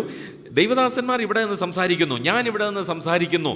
അപ്പോൾ എല്ലാവരും ഒരുപോലെയുള്ള റിസപ്റ്റീവ് പവറിലായിരിക്കത്തില്ല. അപ്പം നിങ്ങൾ പറയുകയാണ്, ഇതെനിക്കുള്ളതാണ്, ഇത് എൻ്റെ ജീവിതത്തിൽ ഞാൻ പ്രാവർത്തികമാക്കാൻ എനിക്കുള്ളതാണെന്ന് ഞാൻ സ്വീകരിക്കുന്നതിനെയാണ് കണ്ടെത്തി ഭക്ഷിക്കുക, ലഭിച്ച് പ്രമാണിക്കുക എന്ന് പറയുന്നത്. അപ്പം ഞാനിത് കുറിച്ചെടുക്കുന്ന എന്തിനു വേണ്ടിയാ? ഒരു പോയിന്റ് ഞാൻ എൻ്റെ ജീവിതത്തിൽ ഞാൻ എഴുതിയെടുക്കുന്ന എന്തിനു വേണ്ടിയാ? I have to work it out. ഞാനിത് പ്രവൃത്തി പദത്തിലേക്ക് കൊണ്ടുവരുന്നതിന് വേണ്ടി, ഞാൻ എനിക്ക് സ്വായത്തമാക്കുന്നതിനാണ് ലഭിച്ചു പ്രമാണിക്കുക, കണ്ടെത്തി പ്രമാണിക്കുക എന്ന് പറയുന്നത്. മനസ്സിലായല്ലോ? അപ്പോൾ നമ്മുടെ ജീവിതത്തിൽ നല്ലൊരു ഭാവി, എൻ്റെ കർത്താവ് എന്നെക്കുറിച്ച് ആഗ്രഹിക്കുന്നത്, ഞാൻ കർത്താവിന് വേണ്ടി എങ്ങനെ ശോഭിക്കണം, ഏത് രീതിയിൽ, എല്ലാവരും പ്രീച്ചറായിട്ടോ ടീച്ചറായിട്ടോ എൽഡറായിട്ടോ മാറണമെന്ന് ഞാൻ പറയുന്നില്ല. നിങ്ങൾ ഏത് മേഖലയിലായിക്കൊള്ളട്ടെ, നിങ്ങളുടെ ജോലിയോടുള്ള ബന്ധത്തിൽ, അതിന് പറയുന്നത് you have to work within your influential circle. നിങ്ങളുടെ അധികാര അല്ലെങ്കിൽ സ്വാധീന വലയത്തിനുള്ളിൽ മാത്രം നിങ്ങൾ വർക്കൗട്ട് ചെയ്യാനാണ് ദൈവം നിങ്ങളെക്കുറിച്ച് ആഗ്രഹിക്കുന്നത്. അതിനൊരു ഉദാഹരണം ഞാൻ പറയാം. ഇപ്പം ഞാൻ പറയുകയാണ്, ഈ മൈസൂരിലുള്ള കാക്കകളൊന്നും എൻ്റെ തലയ്ക്ക് മീതെ പറക്കാൻ പാടില്ല. സിമ്പിൾ. മൈസൂരിലുള്ള കാക്കകളൊന്നും എൻ്റെ തലയ്ക്ക് മീതെ പറക്കാനായിട്ട് പാടില്ല. എനിക്ക് പറയാൻ പറ്റുമോ? പറയാൻ പറ്റുമോ മോനെ? ഇല്ല. പറഞ്ഞാൽ ഞാൻ ആരാ? നമ്മൾ ലോകത്തിലുള്ള നാട്ടുകാരെ മൊത്തം നന്നാക്കാൻ നടക്കുക. ഇത്രയേ ഉള്ളൂ. ലോകത്തിലുള്ള സഭകളെയെല്ലാം നന്നാക്കാനായിട്ട് നടക്കുകയാണ്. എനിക്കൊരു തീരുമാനമെടുക്കാം, ഒരു കാക്കയും എൻ്റെ തലയിൽ കൂടുവെക്കാൻ പാടില്ല. ഒരു കാക്കയും, മൈസൂരിലുള്ള ഒരു കാക്കയും എൻ്റെ തലയിൽ കൂടുവെക്കാൻ ഞാൻ എന്ത് ചെയ്യാൻ പാടില്ല? അനുവദിക്കാൻ പാടില്ല. എനിക്കതേ ഉള്ളൂ എൻ്റെ ജീവിതത്തിൽ. ഞാൻ പറഞ്ഞതിൻ്റെ കാര്യം ഇതാണ്, എൻ്റെ ഇൻഫ്ലുവൻഷ്യൽ സർക്കിളിലുള്ള കാര്യം മാത്രമേ ദൈവം എന്നോട് കണക്ക് ചോദിക്കത്തുള്ളൂ. ഞാൻ ആത്മീകമായിട്ട് പക്വതയിൽ വരാത്തതിൻ്റെ കാരണം എന്താണെന്നറിയാമോ? എൻ്റെ അടുത്ത് ചോദിക്കുക, അല്ലെങ്കിൽ ഓരോരുത്തർ ചോദിക്കും, ഈ മൈസൂർ സഭയിൽ ആരുണ്ട് കൊള്ളാവുന്നേ? ഞാൻ നന്നാവാത്തതിൻ്റെ കാരണം എന്താ? മൈസൂർ സഭയിൽ ആരും കൊള്ളാവുന്നില്ല, പിന്നെ ഞാൻ എന്തിനാ നന്നാവുന്നേ? ഞാനായിരിക്കുന്ന എൻ്റെ നാട്ടിലെ സഭ ഒന്നിനും കൊള്ളത്തില്ലെന്നേ. മൈസൂരിൽ വരണോ ഒരിച്ചിരി നല്ല സഭ കാണണമെങ്കിൽ? ഇതൊക്കെ എൻ്റെ ഡ്വാർഫിസമാണ്. എനിക്ക് വളരണമെങ്കിൽ, പഴയ നിയമത്തിൽ ശമൂവേൽ വളർന്നു വന്ന സാഹചര്യം വളരാൻ പറ്റിയതായിരുന്നോ? വളരാൻ പറ്റിയതാണോ? കർത്താവ് വളർന്നു വന്ന സാഹചര്യം വളരാൻ പറ്റിയതാണോ? യോഹന്നാൻ സ്നാപകൻ വളർന്നു വന്ന സാഹചര്യം വളരാൻ പറ്റിയതാണോ? പൗലോസ് വളർന്നു വന്ന സാഹചര്യം പ്രവർത്തിക്കാൻ പറ്റിയതാണോ? പൗലോസ് യെരുശലേം സഭയിലേക്ക് വന്നപ്പോൾ എൻ്റെ പൊന്നോൻ ഇവിടെ വേണ്ട പൊക്കോളാൻ പറഞ്ഞ ടീമാ. വളർന്നോ പൗലോസ്? ഫുൾഫിൽ ചെയ്തോ? വൈ? ഞാനായിരിക്കുന്ന സഭ നല്ലതല്ലെന്നും പറഞ്ഞോ, അല്ലെങ്കിൽ സാഹചര്യം, ഇതൊന്നും നമുക്ക് പഴി പറയാൻ പറ്റത്തില്ല, കുറ്റം പറയാൻ പറ്റത്തില്ല. എവറിത്തിങ് ഈസ് അൺടു മീ, എല്ലാം എന്നിൽ ഭരമേൽപ്പിച്ചിരിക്കുകയാണ്. പക്ഷെങ്കിൽ കർത്താവ് എനിക്ക് കൃപ തന്നിട്ടുണ്ട്, കർത്താവിൻ്റെ ശക്തി എനിക്ക് തന്നിട്ടുണ്ട്, കർത്താവ് എൻ്റെ കൂടെയുണ്ട്. അത് നിറവേറ്റുവാൻ കർത്താവ് എന്നെ സഹായിക്കുമെന്നുള്ള പൂർണ്ണമായ ഉറപ്പോടെ നമുക്ക് മുന്നോട്ട് പോകാനായിട്ട് ഇടയായിത്തീരണം. അഞ്ചാമത്തെ ഒരു പോയിൻ്റൂടെ അതിനോടുള്ള ബന്ധത്തിൽ, ഡിഫിക്കൽറ്റി വിത്ത് സെൽഫ് റെഗുലേഷൻ. ഡിഫിക്കൽറ്റി വിത്ത് സെൽഫ് റെഗുലേഷൻ, അതായത് നിയന്ത്രണത്തിലുള്ള ബുദ്ധിമുട്ട്, പരാജയം. നിയന്ത്രണത്തിലുള്ള ബുദ്ധിമുട്ട്, പരാജയം. ഡിഫിക്കൽറ്റി വിത്ത് സെൽഫ് റെഗുലേഷൻ. അതിന് പൗലോസ് അപ്പോസ്തലൻ റോമാലേഖനത്തിൽ 7-ാം അധ്യായത്തിൽ പറഞ്ഞൊരു കാര്യമുണ്ട്. നന്മ ചെയ്യണമെന്ന് എനിക്ക് ആഗ്രഹമുണ്ട്, പക്ഷേ ഇച്ഛിക്കാത്ത തിന്മ അത്ര ചെയ്യുന്നത്. എനിക്ക് ആഗ്രഹമുണ്ട് നന്മ ചെയ്യണമെന്ന്, ഗുഡ് ചെയ്യണമെന്ന്, സ്പിരിച്വലി മെച്യൂർ ആകണമെന്ന്, വളരണമെന്ന്, ദൈവം ഉദ്ദേശിക്കുന്ന കാര്യം അത് പൂർണ്ണമായിട്ടും നിവർത്തിക്കണമെന്ന് എനിക്ക് ആഗ്രഹമുണ്ട്. കർത്താവ് എന്നെ വിളിച്ചിരിക്കുന്ന ശുശ്രൂഷ ഞാൻ തിരിച്ചറിഞ്ഞ് അത് ചെയ്യണമെന്ന് എനിക്ക് ആഗ്രഹമുണ്ട്. എൻ്റെ ബ്രദറെ, എൻ്റെ പാസ്റ്ററെ, എനിക്കത് സാധിക്കുന്നില്ല. കാരണം എന്താ? എനിക്കെന്നെ തന്നെ നിയന്ത്രിക്കാൻ പറ്റുന്നില്ല, എനിക്കെന്നെ തന്നെ കൺട്രോൾ ചെയ്യാൻ പറ്റുന്നില്ല, എനിക്കെന്നെ തന്നെ ടീച്ച് ചെയ്യാൻ പറ്റുന്നില്ല, എനിക്ക് എൻ്റേതായ തീരുമാനമെടുക്കാൻ എനിക്ക് സാധിക്കുന്നില്ല. അങ്ങനെ ഒരുപാട് പേരുണ്ട്. പക്ഷേ റൈറ്റ് ടൈമിൽ റൈറ്റ് ഡിസിഷൻ എടുത്തവരെ എല്ലാം ദൈവം മാനിച്ചിട്ടുണ്ട്. ഫിലിപ്പോസിനോട് പറഞ്ഞു, നീ എഴുന്നേറ്റ് ഗസ്സയ്ക്കുള്ള നിർജ്ജന പ്രദേശത്തേക്ക് പോകാം. എപ്പോഴാണ് പോയേ? വാട്സാപ്പിൽ ബാക്കിയുള്ള മെസ്സേജ് എല്ലാം നോക്കി കഴിഞ്ഞിട്ടാണോ പോയെ? മൈക്രോബയോളജി തീർത്തിട്ടാണോ പോയെ? PGയും കൂടെ കഴിഞ്ഞിട്ടാണോ പോയെ? നോ. എൻ്റെ ജീവിതത്തിൽ എൻ്റെ ഒന്നും ഫുൾഫിൽ ചെയ്യാൻ എനിക്കിതുവരെ സാധിച്ചിട്ടില്ല. പക്ഷെ ഒരു കാര്യം എനിക്ക് ഉറപ്പുണ്ട്, കർത്താവ് ആഗ്രഹിക്കുന്നതൊക്കെ എൻ്റെ ജീവിതത്തിലൂടെ ഫുൾഫിൽ ചെയ്യാൻ സാധിക്കുന്നുണ്ട്. നമ്മളെപ്പോഴും നമ്മുടെ കാര്യങ്ങൾ ഫുൾഫിൽ ചെയ്യുന്നതിന് വേണ്ടി നെട്ടോട്ടമാണ്. ഓടിക്കോളൂ, കുഴപ്പമില്ല. But at the same time you have to fulfil the will of God. ദൈവത്തിൻ്റെ ആഗ്രഹം, ദൈവത്തിൻ്റെ ഇച്ഛ നിങ്ങളുടെ ജീവിതത്തിൽ നിങ്ങൾ പൂർത്തീകരിക്കണം. അതിനുള്ള ഒരു മനക്കരുത്ത്, ഒരു സ്പിരിച്വൽ സ്ട്രെങ്ത് നിങ്ങൾ പ്രാപിക്കാനായിട്ട് നിങ്ങൾ ശ്രദ്ധിക്കണം. അതാണ് ദൈവവചനത്തിലൂടെ നിങ്ങൾക്ക് വേണ്ടത്. അപ്പം ഈ സ്പിരിച്വൽ ഗ്രോത്തിൻ്റെ കൃത്യസമയത്ത് നിർത്താൻ കേട്ടോ, ഞങ്ങൾ പറഞ്ഞ് സ്പിരിച്വൽ ഗ്രോത്തിൻ്റെ ഒരു 5 സ്റ്റേജ് ഉണ്ട്, ഒരു 5 ലെവലുണ്ട്. 5 ലെവൽ, അത് പെട്ടെന്ന് എഴുതിക്കോ. ഒന്നാമത്തേത് നെപ്പിയോസ്, NEPIOS. ഗ്രീക്കൊക്കെ പഠിപ്പിച്ചിട്ടുണ്ടല്ലോ ഇവിടെ അല്ലേ, അത്യാവശ്യം വേണ്ടെന്നേ. നെപ്പിയോസ് എഴുതിക്കോ, ഗ്രീക്ക് വാക്കങ്ങ് തട്ടി വെച്ചോ. NEPIOS, നെപ്പിയോസ്. നെപ്പിയോസ് എന്ന് പറഞ്ഞാൽ ഇൻഫൻ്റ്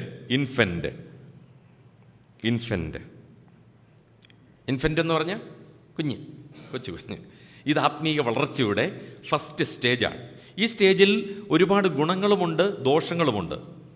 ആ സ്റ്റേജിന് വേണമെങ്കിൽ നമുക്ക് ഇങ്ങനെയൊരു മീനിങ് നമുക്ക് കൊടുക്കാം.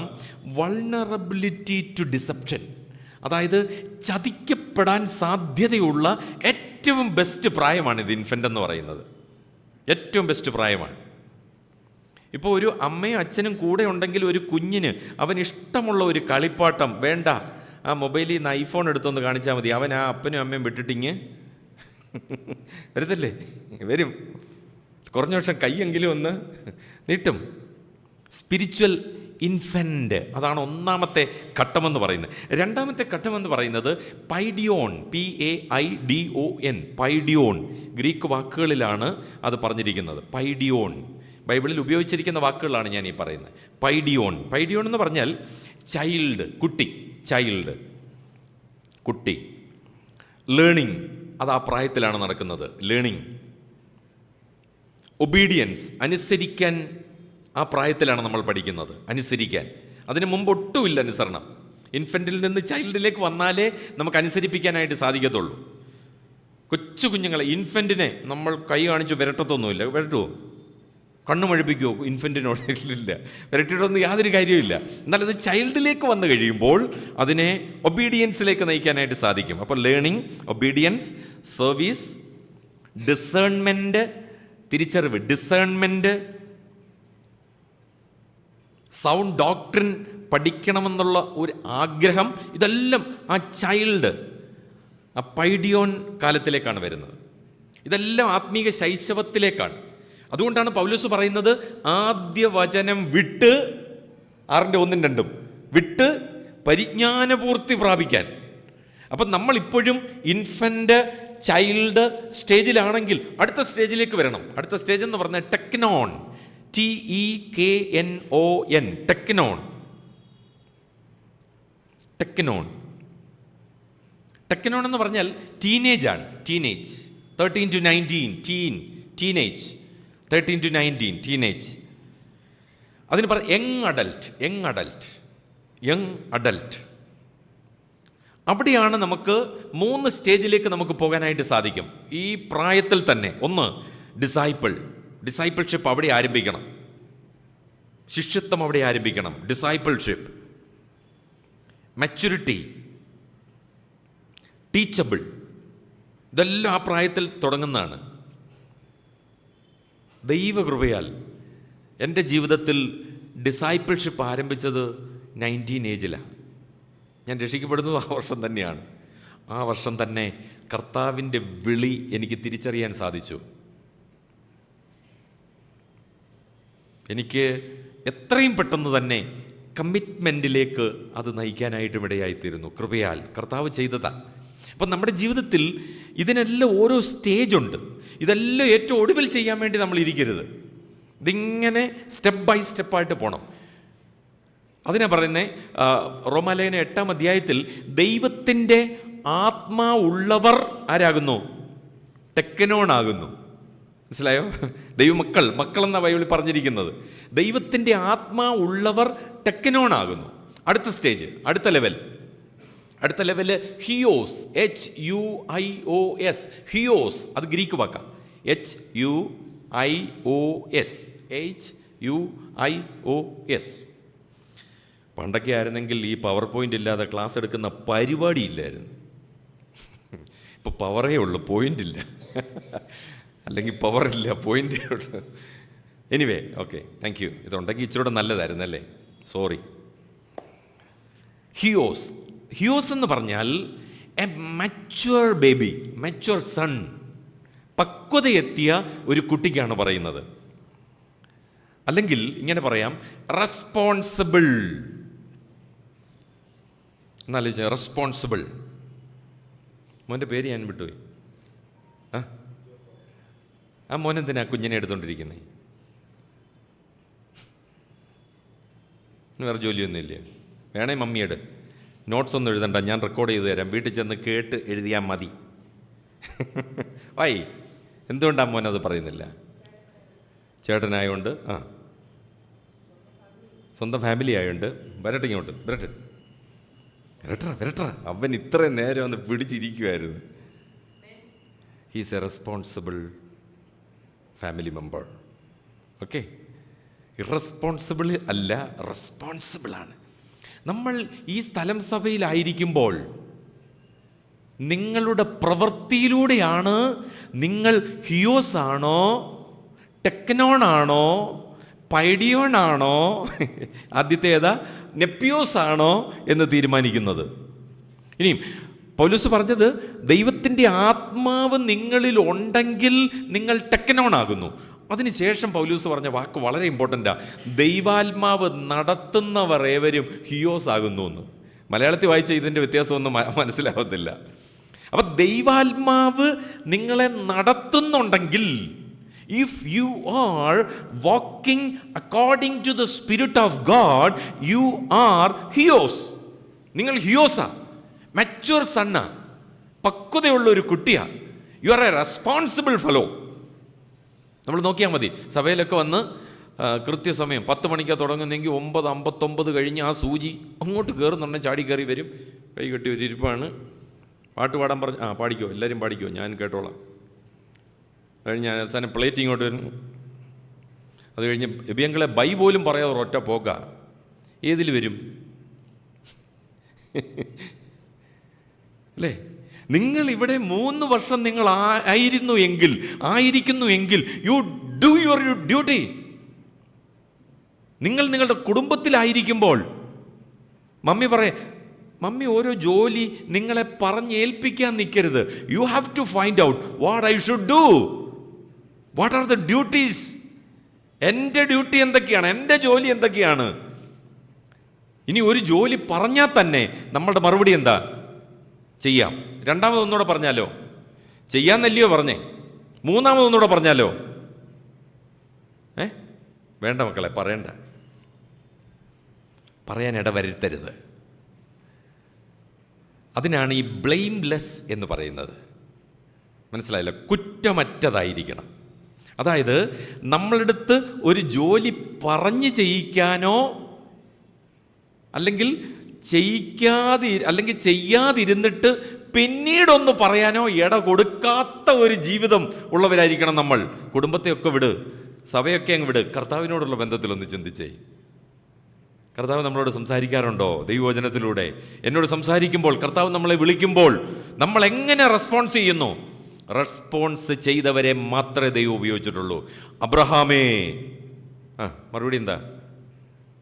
അടിയൻ. ആരെയൊക്കെ പേര് വിളിച്ചിട്ടുണ്ടോ, ആരൊക്കെ റെസ്പോണ്ട് ചെയ്തിട്ടുണ്ടോ, അവരെല്ലാം ദൈവം ഉപയോഗിച്ചിട്ടുണ്ട്. Abraham became the friend of God, അല്ലേ? ദൈവത്തിൻ്റെ സ്നേഹിതനായി മാറി. ഒറ്റ ചോദ്യം, ശൗലേ ശൗലേ നീ എന്നെ ഉപദ്രവിക്കുന്നത് എന്ത്? മറുചോദ്യം, നീ ആരാകുന്നു? കർത്താവേ, നീ ഉപദ്രവിക്കുന്ന നസറായനായ യേശു ആകുന്നു ഞാൻ. അടുത്ത ചോദ്യം, ഞാൻ എന്ത്? എന്തെങ്കിലും പറഞ്ഞോ? ചെയ്യാമോ എന്ന് ചോദിച്ചോ? മറുപടി റെസ്പോൺസിബിളായി മാറിക്കഴിഞ്ഞു. വിതിൻ സെക്കൻഡ്, വിതിൻ മിനിറ്റ്സ് ഞാൻ എന്ത് ചെയ്യണം? ദൈവവചനം കേൾക്കുമ്പോൾ മറുപടി ഇതായിരിക്കണം, ഞാൻ എന്ത് ചെയ്യണം? അവിടെയാണ് നമ്മുടെ മെച്യൂരിറ്റി. അവിടെ മുതൽ അപ്പോസ്തലനായ പൗലോസിൻ്റെ വളർച്ചയായിരുന്നു. നോക്കിയേ, അടുത്തത് ലാസ്റ്റ് പോയിന്റ്, ടെലിയോസ്, TELIOS. ഇതെല്ലാം വളർച്ചയുടെ വിവിധ ഘട്ടങ്ങളാണ്. TELIOS, Teleos. അതിൻ്റെ മീനിങ് ആണ് കംപ്ലീറ്റ്.